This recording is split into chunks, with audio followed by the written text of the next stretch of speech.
So I'm back again, finally finishing the 6th book in the Harry Potter series, Harry Potter and the Half-Blood Prince. This one continued down the path of the darker tone shift and really spent a lot of time exploring the history of the antagonist. And to me, this book was a very good filler book. Now I know what you're thinking, filler, but this book had good filler. It really had a lot of meaningful information and meaningful history, and really throughout the book had a couple huge major key events happen. But at the end of the day, it's really there just to set up this last and final book. Now, like the Order of the Phoenix, this book had a lot of strong themes throughout this book. And the one that I really enjoyed was trust. This book really explores trust with Dumbledore and Harry by making them find people that they need to trust and then putting them in situations where they have to rely on those people. And this element is what made it so interesting. Finding people that you can really trust is very hard.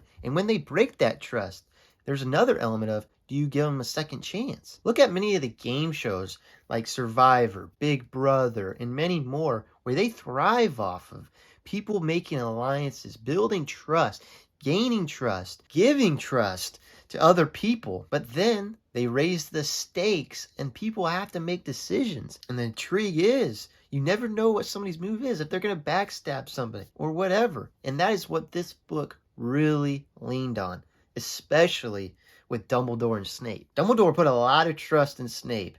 And spoiler alert, I know no one watches this, and I'm very late to the party of this. Very late to Harry Potter series in general. But, spoiler alert, Dumbledore died up because of it. And honestly, I saw Dumbledore's ending coming soon, but I did not see Snape being the root cause of it. And just to dive a little deeper, this book really plays that to the reader, at least for me, where I really didn't know what affiliation Snape was going after. It kind of looked like he was playing both sides. And just on the surface, after him killing Dumbledore, it kind of just makes it seem like, okay, he was with Voldemort all along.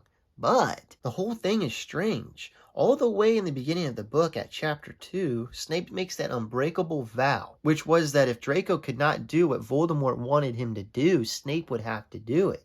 And that thing was kill Dumbledore. But what makes it so strange is that when he makes that vow, it very subtly says his hand twitched, kind of making it feel like he second-guessed or tried to break away from it, which is a very weird detail to put in there and kind of makes it seem like he might not be on Voldemort's side, but at the same time, you would think that if he was really on Dumbledore's side, he would just break the vow and kill himself, saving Dumbledore. Now, some of you that have already read this book are probably just rolling your eyes about this, but I don't know.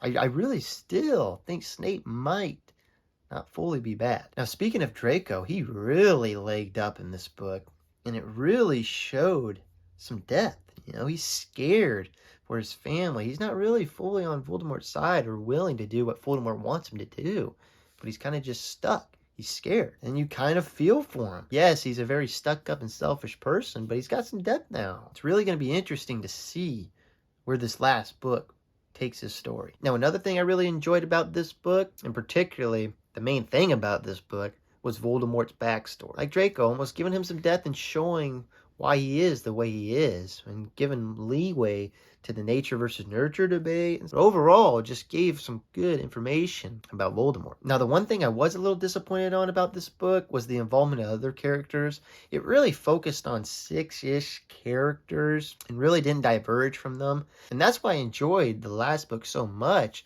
is because it showcased a lot of the side characters. And I hope for the final book, it will really include all of the side characters in it and give them some spotlight, which is a hard thing to do, but give them some spotlight and really wrap it up and not just kick some of the side characters to the side. Just like all the other previous books before it, added new characters. The main ones being Rufus Scrimmager, I don't know how to say his name, and Slughorn, which they were pretty interesting characters. Slughorn was a little bit more interesting. Now, in my last review, I talked about some of the predictions. I was off on a couple of them, especially Luna and Harry. And I'm fine with it because Ginny and Harry's relationship and their arc coming full circle really works well. But I was right on some of them. Sadly, Dumbledore's death. On a happier note, Ron and Hermione getting together. I saw that one coming at least. But overall, I learned my lesson. I'm not going to make any predictions for the next book. Now, the one quote that I have for this book was on page 96 by Hermione. Dumbledore says that people find it far easier to forgive others for being wrong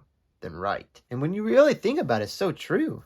And I'm guilty of it too, you know? You're so, like, when you're right, you forgive someone when they're wrong. When someone's right, you're kind of, you know, just, whatever. You know? Overall, that is it for this review and discussion. And I know I missed a lot of key details and this and that. Slowly trying to get these videos better and better. And if you've watched this all the way, thank you. I appreciate it. The review/discussion for the final book is coming. I'm currently on the day of recording this on chapter 11, I think it is. And after that, and if you're really watching this, comment down below what other books I should check out. I'm going to check out Lord of the Rings. Heard it's a really hard read.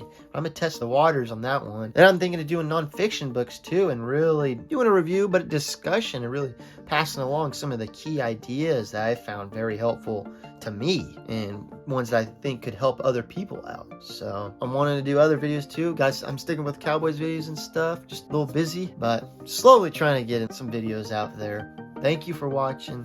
Peace.